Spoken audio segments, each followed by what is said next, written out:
Hello, Quiet Rioters, and welcome to a mini episode with me, Naomi Smith, and my guest returning to the show, award-winning journalist at Wales Online, Will Hayward. Welcome back, Will. Diolch yn fawr, thank you. You're very, very welcome. And listeners, since Will was last on the show, Labour has a new leader in Wales, and the Welsh Conservatives, or what's left of them, have got themselves into a bit of a pickle. So we're going to be chewing the fat on all of that, plus picking Will's brains about the latest on Plaid Cymru and more. So thank you all for tuning in. Well, let's start with the Welsh Conservatives, and more specifically, Andrew R.T. Davies, who leads the Conservative group in the Senedd. Will, I get the impression you're not a fan. Why not?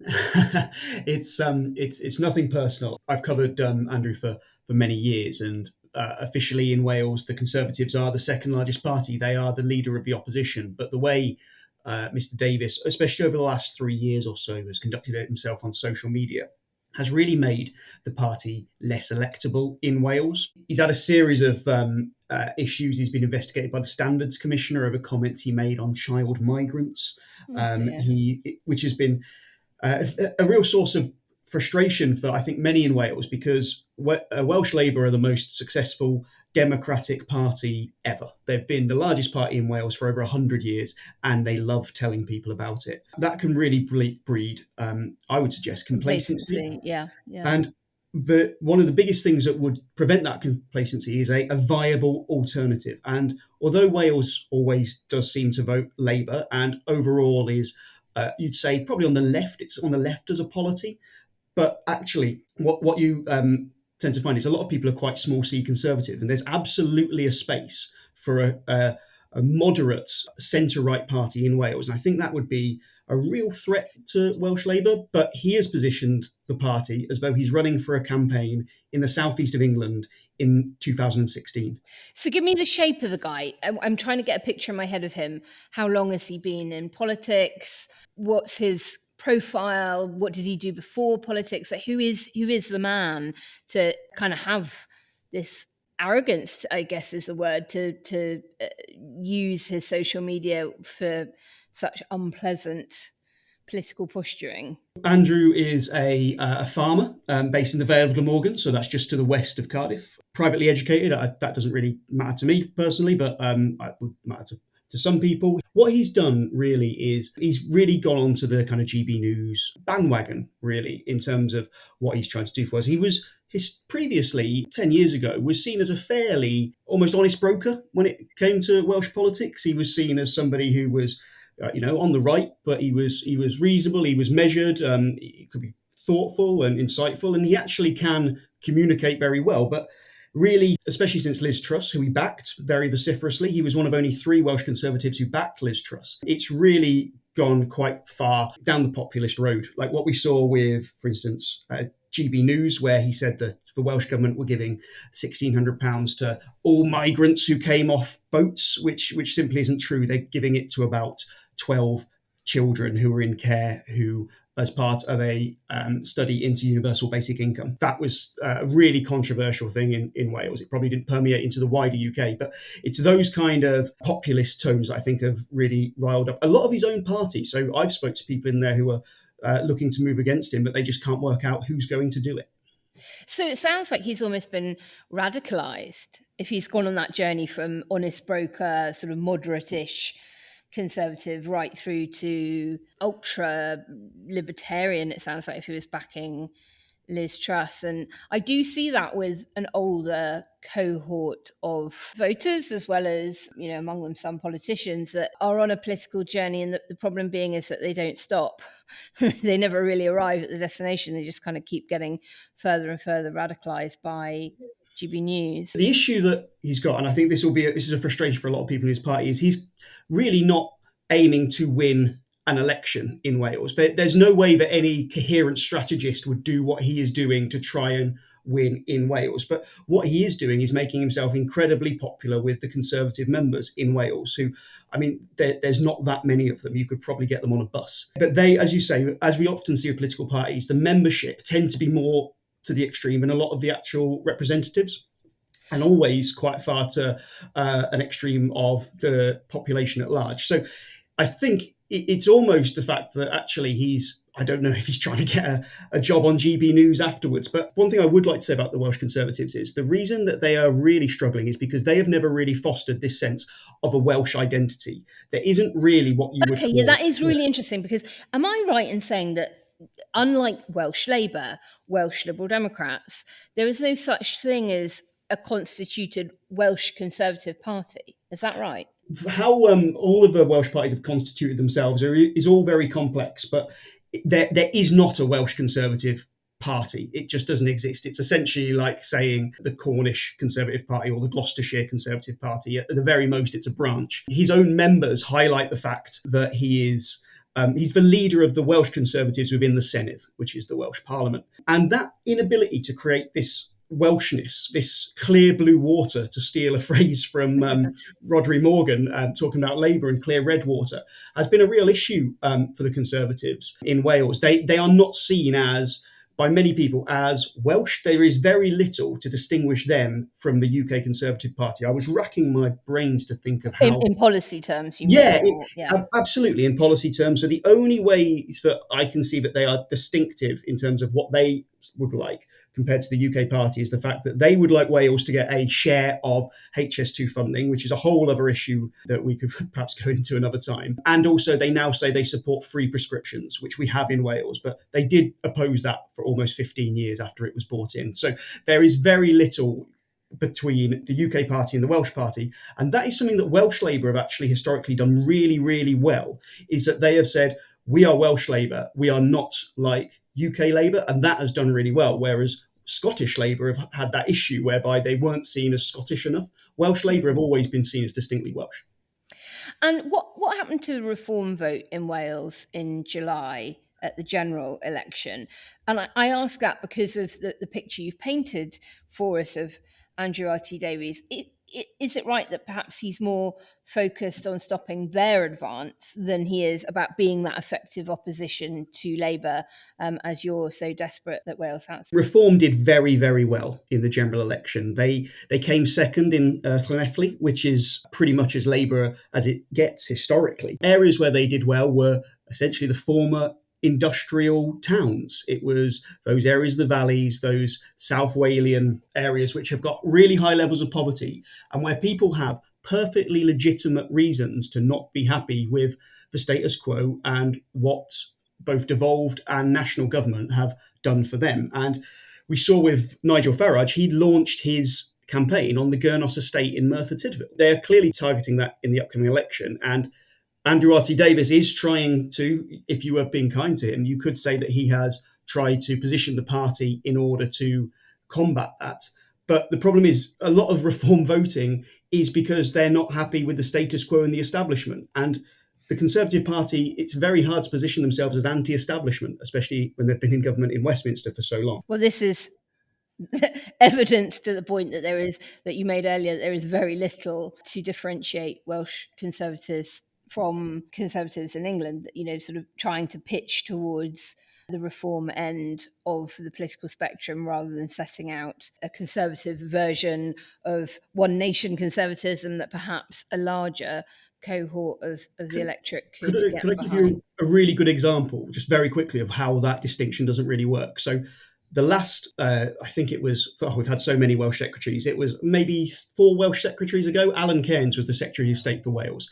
And the Severn Bridge had always had tolls on it. And once those tolls had finally been paid off, they were going to rename the bridge. And he decided, in his wisdom, to rename it the Prince of Wales Bridge. Apart from being just such an unimaginative piece of brown-nosing, I think the thing that sums up is the Prince of Wales as a concept is actually quite controversial in some parts of Wales, because actually the Prince of Wales was almost historically a term of mockery to the Welsh after Wales was conquered. And obviously a lot of that is ancient history. But even now, when William was appointed the Prince of Wales, people were like, well, he's in charge of the English Football Association, the Prince of Wales. And this optics of not really having a Welsh identity, I think is kind of encapsulated in the fact that that's how that bridge was named.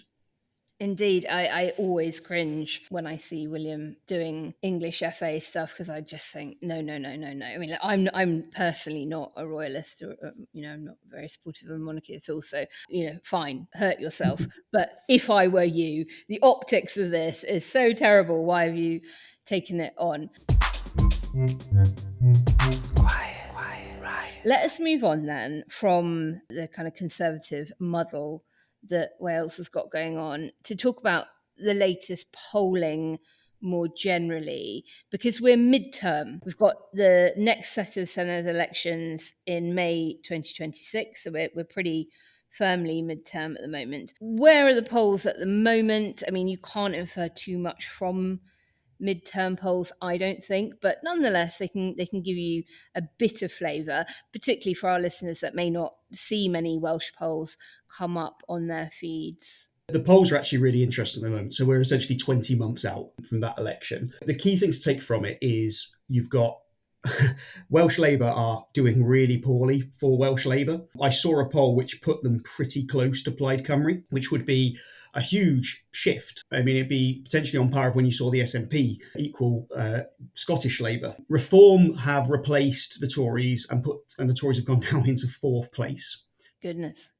There is also certainly a Devo skeptic, so a devolution skeptic element, like cohort within voters. So people who are voting Tories, which are ostensibly pro-devolution, but have made some pretty Senedd sceptical noises in the last year or so, and Reform, who are openly sceptical about devolution, and a party called Abolish the Assembly, which, apart from the fact the Assembly hasn't existed for about 5 years, are also anti-devolution. So Plaid Cymru could do well at the next election. The new boundaries haven't been particularly kind to them, I would suggest. But there is potential for the first time Welsh Labour might not get the most votes. That isn't guaranteed, but the hangover from Vaughan Gething, the issues around 20 miles an hour, which somehow has become such a big issue here, have really, really hit them hard. But I think the biggest problem they've got is the NHS. The Welsh NHS is really on its knees. I know all over the UK health services are struggling, but in Wales, we've got almost 25,000 people who've waited over 2 years for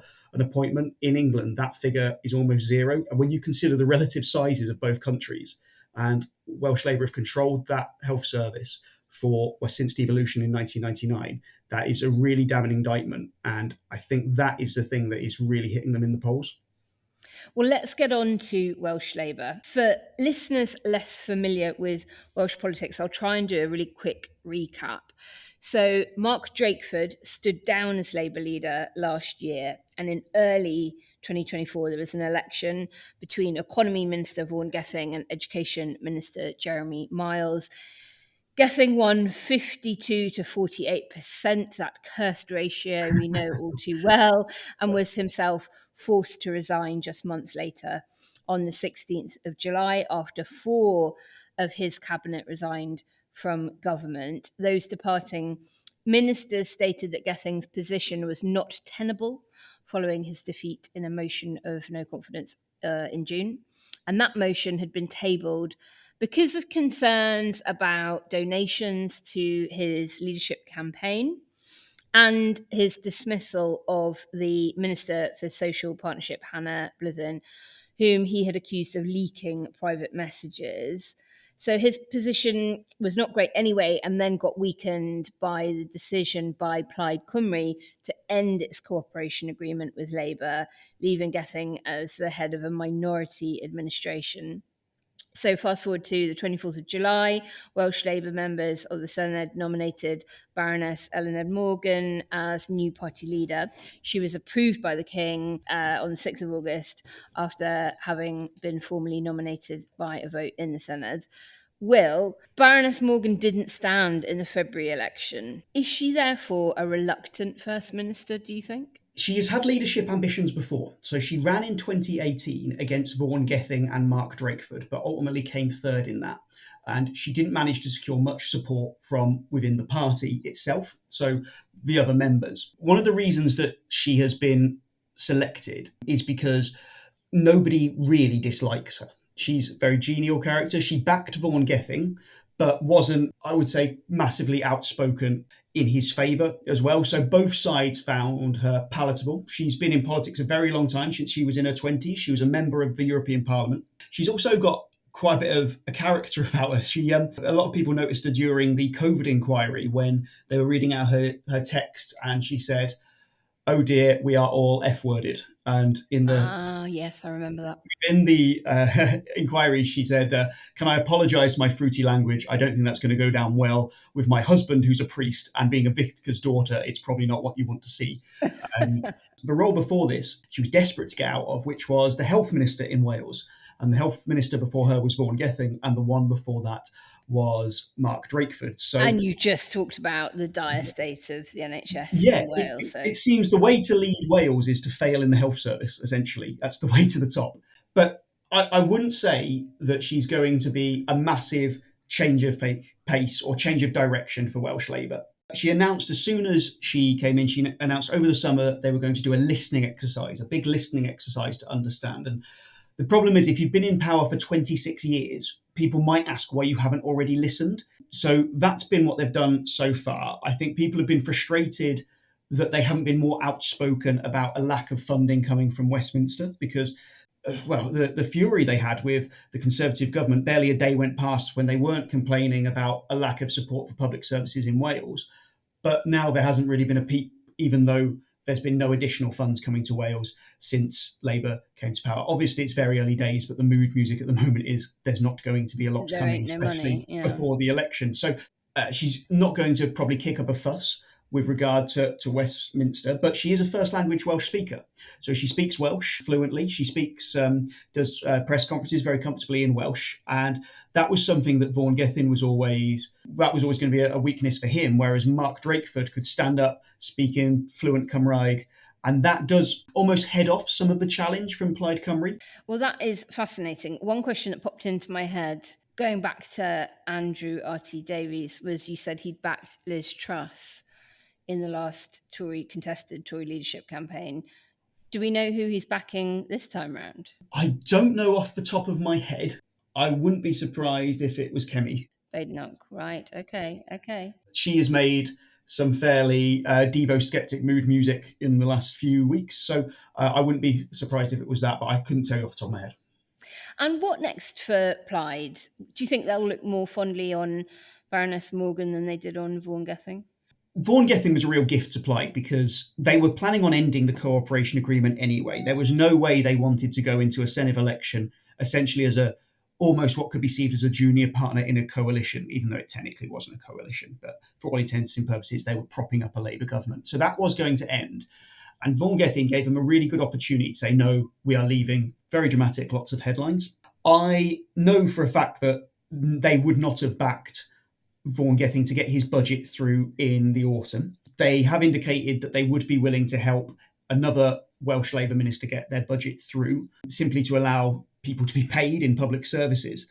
They're in a really interesting position now because their leader, Rhys Purlath, took over just over a year ago. He's replaced Adam Price. He's a former journalist. He's a very good communicator. He did very well in a lot of the debates in the run-up to the general election. And he's very much a pragmatist.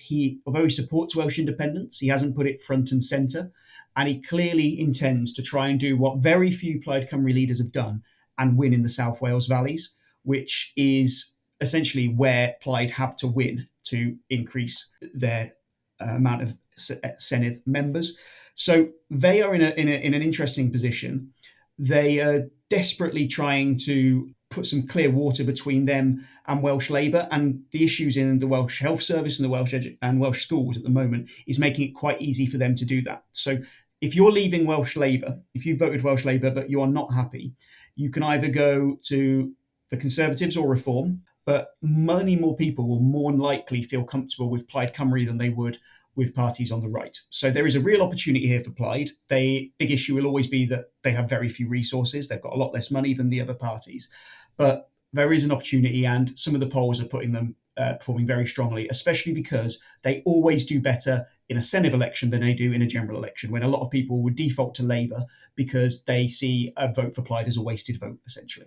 And typically that was the same for the SNP before they had their big breakthrough in Westminster elections as well. And it is the case for Liberal Democrats. They can win large numbers of councillors and from that build the base in order to be able to take parliamentary seats at general elections. So not a bad strategy if you're looking to grow your footprint as a party. But you did mention earlier, and I want to, the psophologist in me, or the, trainee psophologist in me, it obsesses about this stuff. You talked about boundary changes. Here in England, we were very focused on the boundary changes and what they meant for the UK general election. And I know that Wales had its overall number of Westminster parliamentary constituencies reduced. What's happened for the Welsh election boundaries? What do they look like now, and who does that favour? Yeah, so settle in for some logistical and administrative chat. Wales used to have 40 MPs. It went down to 32 in the general election. But at the same time, the Senedd is expanding from 60 members to 96. So quite a very big increase. That's a very big increase. It's a very, very big increase. It was one of the conditions for Plaid supporting Labour in the cooperation agreement that they would try and get this legislation through.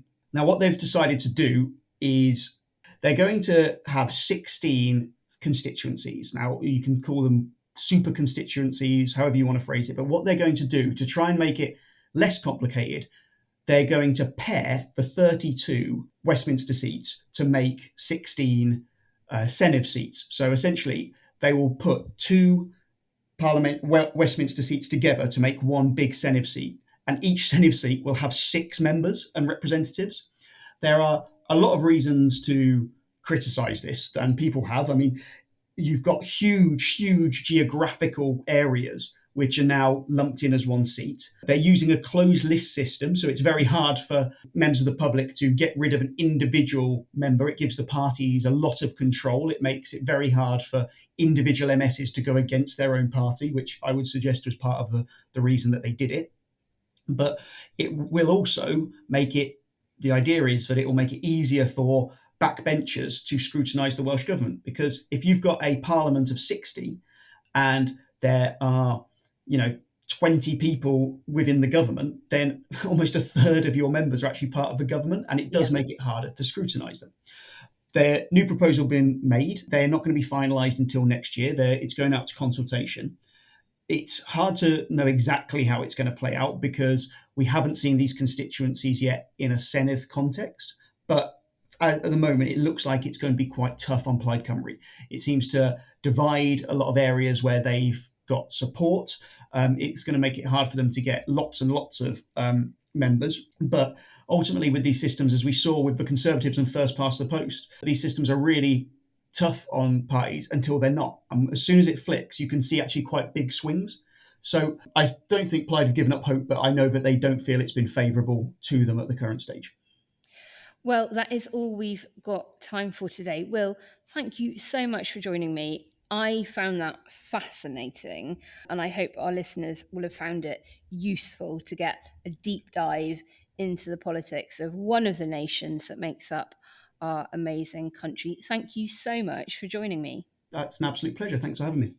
And listeners, thank you for tuning in. Do go and give Will some love on his social media channels. We'll leave you some links below. I think he's probably got something new in the pipeline coming forward soon that we'll let you all know about. That'll be in the show notes. And make sure to subscribe to Quiet Riot, leave us a review, send your ideas to quietriotpod@gmail.com. We love you lots, and we'll see you again very soon. Bye. Quiet Riot is an audio production by Cooler Heads with Naomi Smith, Andreou and Kenny Campbell. Music by Mariana Sangita. Artwork by Simona Canello. Quiet Riot is a co-production with SandStone Global.